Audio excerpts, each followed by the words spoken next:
terharu dan bangga.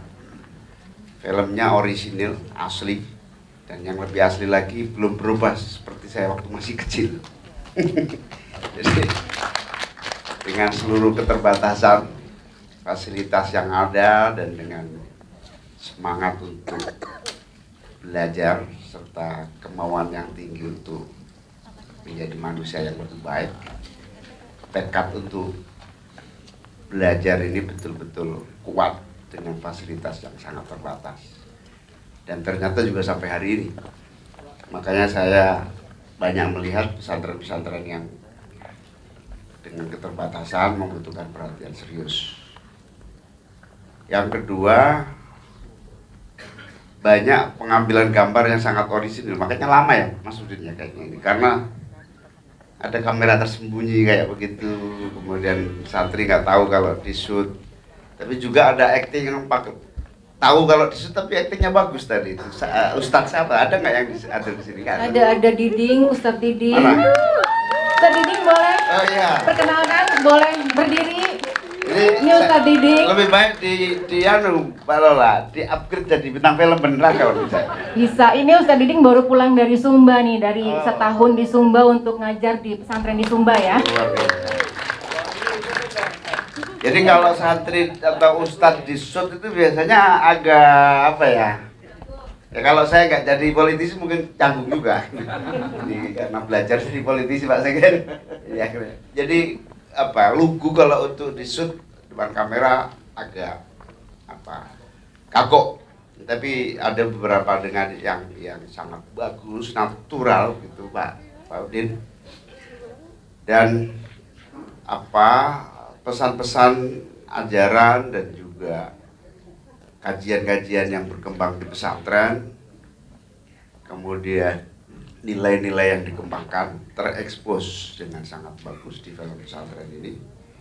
Padahal ini film dokumenter, tapi dengan alur yang sangat menarik dan saya betul-betul serius menilai ini dengan harapan agar semua masyarakat juga melihat secara langsung. Dan saya juga menilai apa teksnya tadi, teks ya, wah, yang ditulis itu subtitle tadi itu benar-benar menjelaskannya agak bagus dengan bahasa yang mudah dipahami. Padahal kalau bahasa pengajaran dan bahasa santri dan dialognya itu, saya sebagai orang Jawa Timur aja kadang-kadang nggak kagok bahasa Cirebonan tadi itu, yang akhirnya bisa saya pahami dengan baik dengan subtitle yang detail dan jelas. Ini luar biasa sekaligus penggarapannya yang matang dan tentu santri-santri sangat bangga sekaligus kita semua cukup bangga dan bersyukur juga. Ini patut ditonton oleh semua lapisan, semua kalangan, dan tentu para pengambil kebijakan di bidang pendidikan untuk menjadikan inspirasi bahwa pesantren di Indonesia adalah pilar yang membentuk karakter kehidupan masyarakat bangsa dan negara.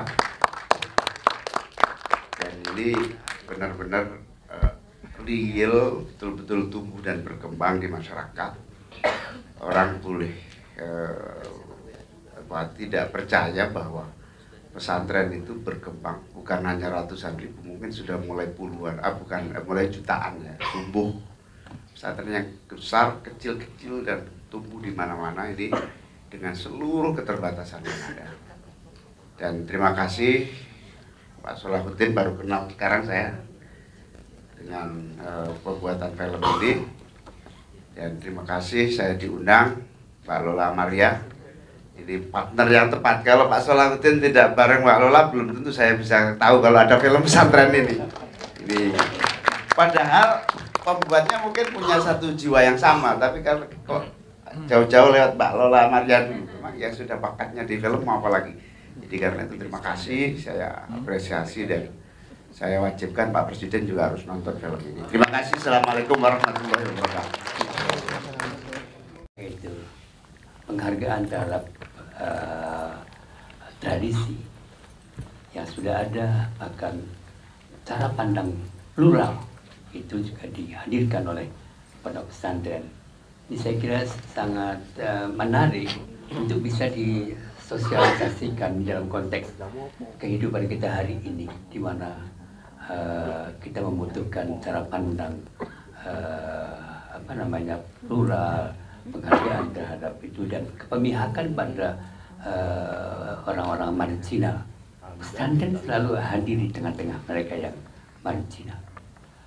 Kalau saya mengambil satu pandangan para tokoh agama, itu hampir sama sebuah pernyataan begini: wahai Tuhan, di mana aku menjumpaimu? Maka Tuhan mengatakan, carilah aku di tengah-tengah mereka yang hatinya luka.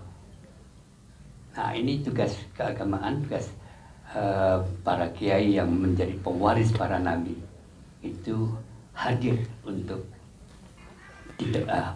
hadir dan bersama mereka yang hatinya luka.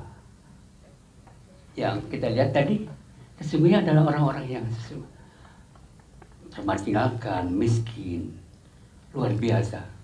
Jadi saya kira kehadiran ini penting sekali, mensosialisasikan kehidupan pesantren dan bagaimana cara pandang pesantren yang begitu plural dan memihak kepada pihak orang-orang yang termarginalkan, itu menjadi penting sekali tengah-tengah kehidupan sekarang ini. Saya kira itu.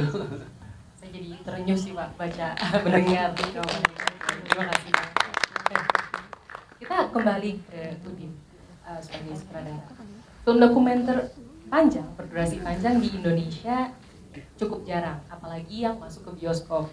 Dan biasanya, mohon maaf, dibilang tanda kutip kurang laku. Apalagi jika dibandingkan dengan film fiksi berdurasi panjang. Terus, mengapa Udin akhirnya berani untuk memilih masuk bioskop? Itu harusnya Lola menjawab ya. Tapi memang dokumenter itu bukan nggak perlu minta maaf sih, memang dia nggak komersil ya, bukan cuma di Indonesia gitu. Di luar negeri juga mereka film dokumenter biasanya didanai oleh film fund.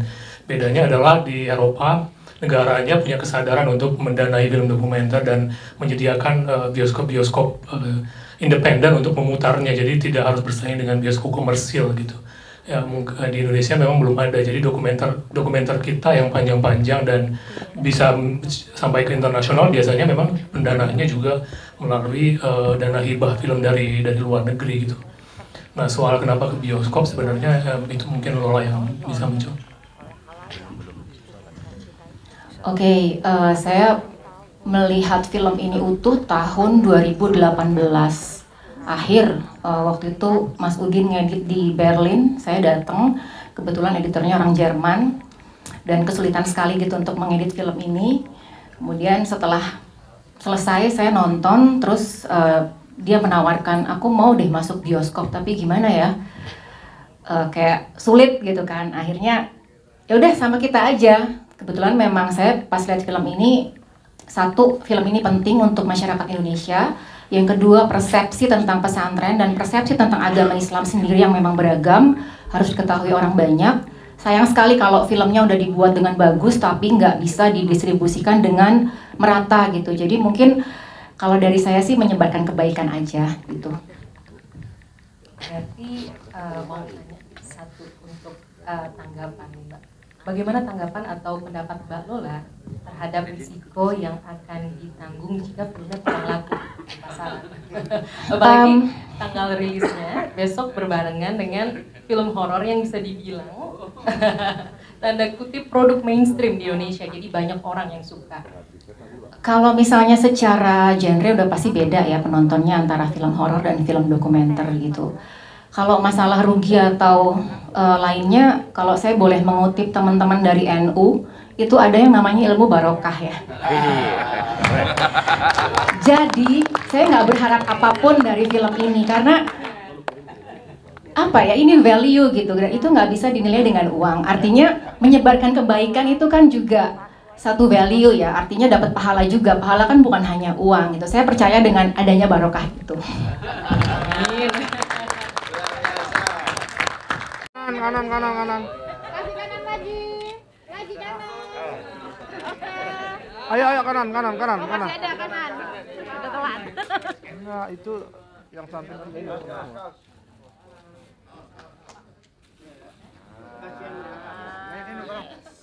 Wah, nggak kelihatan. Kanan. Oke. Mana dulu nih? Tengah lagi ya. Ini, Pak. Kanan, Pak. Kanan. Ayo santrinya. Kanan. Kasih kanan. Ayo kanan sini, Mas.